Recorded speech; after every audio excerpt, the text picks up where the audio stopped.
एक राजा की 4 पत्नियां थीं। राजा सबसे ज़्यादा प्यार अपनी छोटी रानी को करता था क्योंकि वो उसको बड़ी आकर्षक लगती थी। उससे थोड़ा सा कम उससे बड़ी रानी को, उससे थोड़ा और कम उससे बड़ी रानी को, और जो बड़ी वाली रानी थी उसे वो कभी भी प्यार नहीं करता था। एक दिन राजा को पता चला कि उसे बहुत गंभीर बीमारी हो गई है। राजा टूट गया कि अब वो मरने वाला है। तुरंत वो अपनी छोटी पत्नी के पास आया। बोला, प्रिय, मेरा इस संसार से जाने का समय आ गया है। मुझे गंभीर बीमारी हो गई है। अब मुझे समझ नहीं आ रहा कि तुम मेरे बिना क्या करोगी। रानी ने तुनक कर कहा, मैं तो हूँ ही इतनी आकर्षक। जैसे ही तुम घर से निकलोगे मैं किसी और की हो जाऊंगी। राजा को दुख हुआ। उससे बड़ी रानी के पास पहुंचा और उससे कहा कि अब मैं मरने वाला हूँ। तो कहने लगी कि बड़े दुख की बात है, लेकिन मैं तुम्हारे साथ सिर्फ शमशान घाट तक चलूंगी, उसके बाद कुछ नहीं कर सकती।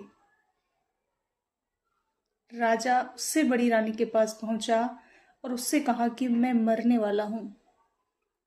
वो रोने लगी, बहुत दुखी हुई। उसने कहा कि मैं तुम्हारे साथ शमशान घाट तक चलूंगी और तुम्हें याद भी कर लिया करूंगी, लेकिन मैं कुछ कर नहीं सकती। अब राजा बड़ी पत्नी के साथ बड़ा लज्जाता हुआ, सकुचाता हुआ पहुंचा और उससे कहा कि मैं मरने वाला हूँ, अब मेरे पास समय नहीं है। बड़ी रानी ने कहा कि आपने कभी मेरी तरफ ध्यान ही नहीं दिया, कभी मुझे प्यार नहीं किया। मैंने आपको बहुत पुकारा, लेकिन आप कभी मेरी तरफ आए ही नहीं। लेकिन आप चिंता मत करो, मैं आपके साथ हर पल पहले भी थी, अब भी रहूंगी और हमेशा रहूंगी। आपको पता है वो 4 रानियां कौन थी? पहला, उसका धन, जिसे वो सबसे ज़्यादा प्यार करता था। फिर उसकी काया, जिसे वो चमका धमका कर रखना चाहता था। तीसरा, उसका परिवार, जो शमशान तक जाता है और 1-2 साल तक याद भी करता है।